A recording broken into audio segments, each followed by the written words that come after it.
It was a quiet, somber evening, and the sun was sinking behind the horizon, casting long, golden shadows across the landscape.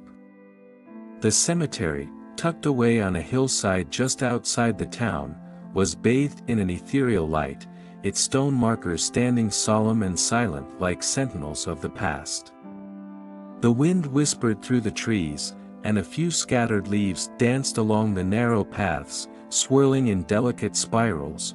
Amid the stillness, a figure appeared, small, fragile, and out of place in this world of grief and remembrance. It was a little boy, no more than 7 or 8 years old, clutching a single wilting flower in his tiny, trembling hand. His clothes were ragged, too thin for the chill of the approaching night. And his face, streaked with dirt and dried tears, told a story of heartache that no child should ever know. Every evening, as the sun began to set, this little boy would make his way to the cemetery, following the same worn path to a simple, unadorned gravestone. He would kneel before it, place the single flower on the ground, and bow his head, his small shoulders shaking as silent sobs racked his frail body.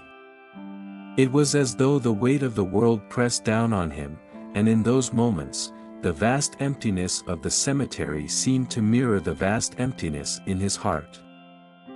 For weeks, perhaps even months, this scene played out unnoticed by most. The few people who wandered through the cemetery at dusk often hurried along, their heads bowed in quiet reflection, paying little attention to the lone boy. But there was one person, an older man named Thomas, who had begun to notice the boy's presence. Thomas, a retired widower with a slow, careful gait, visited the cemetery often, tending to his late wife's grave with meticulous care. He had lived a long life filled with both joy and sorrow, but nothing in his years had prepared him for the sight of this small, broken child who seemed to haunt the place as though it were his only refuge. Each day, as Thomas knelt by his wife's gravestone, he would see the boy out of the corner of his eye, always in the same spot, always alone. The boy's sadness was palpable, a heavy, aching thing that hung in the air around him. And every day, Thomas wondered, who was this child? Why was he here, and why did no one else seem to care?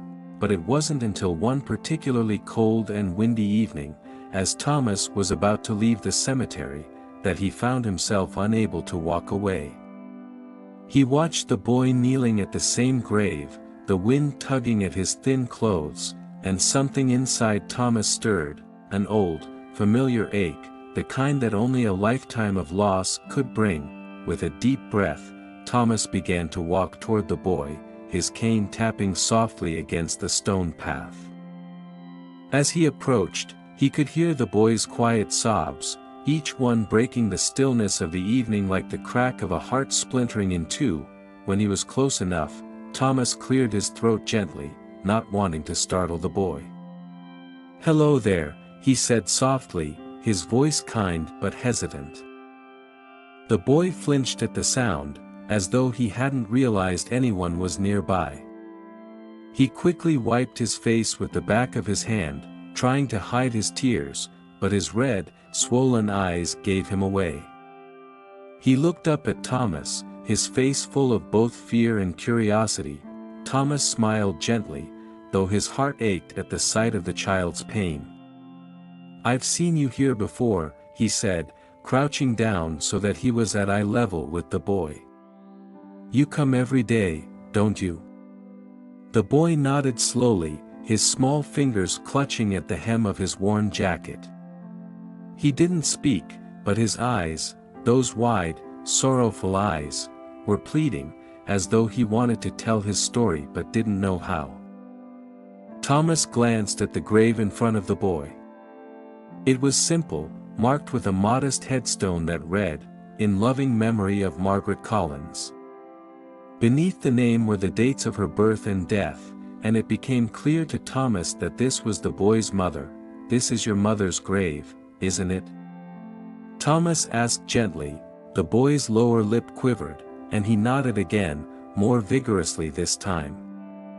His small voice, barely above a whisper, finally broke the silence. I bring her a flower every day," he said, his words stumbling out as though it hurt to speak them. She loved flowers. Thomas felt his throat tighten, and he had to swallow hard to keep his emotions in check. "That's a very kind thing to do," he said softly. "She must have loved you very much." The boy sniffed, his tear-filled eyes gazing down at the flower he had placed on the grave. "She did. She always said I was her special boy." Thomas could hear the love in the boy's voice, but it was wrapped in layers of sorrow and longing that no child should ever have to carry. "What happened to her?" he asked, his voice barely a whisper, not wanting to press too hard but needing to understand. The boy wiped his nose with the back of his hand and took a shaky breath. She got sick. Really sick. I tried to help her, but there wasn't enough money for the doctors. She told me it was going to be okay, but then she went away." His voice cracked, and fresh tears welled up in his eyes. Thomas felt his heart shatter. The boy couldn't have been more than 7, maybe 8 years old, and yet here he was, kneeling at his mother's grave every day, carrying the kind of grief that even grown men struggle to bear, and "Where's your father?" Thomas asked gently, though he already feared the answer. The boy shook his head, his small fists clenching at his sides. "I don't know. He left when I was little. It's just been me and Mama. But now..." His voice trailed off, and he looked down at the ground, as if ashamed of what he had to say next. "Now it's just me." Thomas felt his chest tighten, his breath catching in his throat. The weight of the boy's words hung in the air between them like a leaden cloud. "Where are you staying, son?" he asked, his voice thick with concern. The boy hesitated, and for a moment, it seemed as though he wouldn't answer. But then, in a voice so soft it was almost lost to the wind, he whispered, "I don't have anywhere to stay. I sleep wherever I can. Sometimes in the park. Sometimes under the bridge. I find food where I can, too. Sometimes people throw away good stuff." Thomas's heart ached with a pain he hadn't felt in years. He looked at the boy, so small, so fragile, and so alone. No child should have to endure this kind of suffering, this kind of loneliness.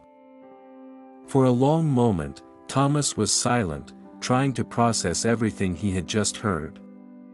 His own life had been filled with loss, his wife, his brother, even friends over the years, but nothing compared to the tragedy of this little boy's life. The world had been so cruel to him, leaving him with nothing but memories and a daily pilgrimage to a grave that should never have been his only sanctuary. But then, in the midst of his sorrow, a thought bloomed in Thomas's mind, a realization, really. He couldn't change the past. He couldn't bring back the boy's mother or heal the wounds of abandonment that had left the boy so broken. But he could do something. He could help. Thomas reached out and gently placed a hand on the boy's thin shoulder. "You don't have to do this alone," he said, his voice filled with quiet resolve. "You don't have to live this way." The boy looked up at him, his eyes wide and uncertain. But I don't have anywhere to go," he whispered. "You do now," Thomas said firmly, his voice strong despite the tears threatening to spill from his eyes. "You can come with me. I'll give you a place to stay, warm meals, and a bed to sleep in. You'll never have to sleep outside again. I promise."